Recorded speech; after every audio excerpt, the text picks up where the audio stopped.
54:14 சொல்லுகிறது, திகிலுக்கு பயப்படாது இருப்பாய், திகிலுக்கு தூரமாவாய், அது உன்னை அணுகாது. பயப்படாது இருப்பாய், திகிலுக்கு தூரமாவாய், அது உன்னை அணுகாது. இந்த நாட்களில் அநேக காரியங்களை குறித்து ஒரு பயம், ஒரு வேதனை, ஒரு நடுக்கம் எப்பவுமே நமக்கு இருந்துக்கிட்டே இருக்கும். அதனால தான் தேவன் சொல்லுகிறார் ஏசாயா 54, நீ பயப்படாது இருப்பாய், திகிலுக்கு தூரமாவாய், அது உன்னை அணுகாது. அல்லேலூயா. அந்த வார்த்தையை இருக பிடிச்சிக்குங்க, பயப்படாமல் இருங்க. திகில்ன்றதும் ஒரு பயம். அதாவது பார்த்தீங்கன்னா, திகில்னா பயத்தின் உச்சக்கட்டம், பயங்கரமான ஒரு திகில். அந்த திகிலுக்கு நீங்கள் தூரமாக இருப்பீங்க. தேவன் அந்த வார்த்தை உங்களுக்கு சொல்லுகிறார். அவர் உங்கள் கூட இருக்கிறார்.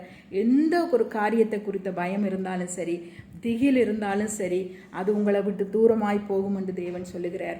அது உன்னை அணுகாதுன்னு சொல்லி தேவன் சொல்லுகிறார். ஏசப்பாவை இறுக்கி பிடிச்சிக்குங்க, பத்திரமா பிடிச்சிக்குங்க, அவரை நோக்கி கூப்பிடுங்க.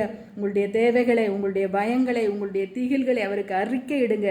நிச்சயமாய் அதில் இருந்து வெளியில் வருவதற்கு தேவன் உங்களுக்கு உதவி செய்வார், ஒரு அற்புதம் செய்வார், ஒரு அதிசயம் செய்வார். அவர் உங்கள் கூட இருக்கிறார் என்பதை ஒருபோதும் மறந்துடாதீங்க. பயத்துக்கு மட்டும் இடம் கொடுக்காதீங்க, திகிலுக்கு இடம் கொடுக்காதீங்க. தைரியமாக இருங்க, நம்பிக்கையாக இருங்க. நிச்சயமாக உங்களுடைய நெருக்கத்தில் இருந்து, உங்களுடைய பயத்தில் இருந்து ஒரு விடுதலையை ஏசப்பா உங்களுக்கு தருவார். அதில் எந்த விதமான சந்தேகமும் கிடையாது.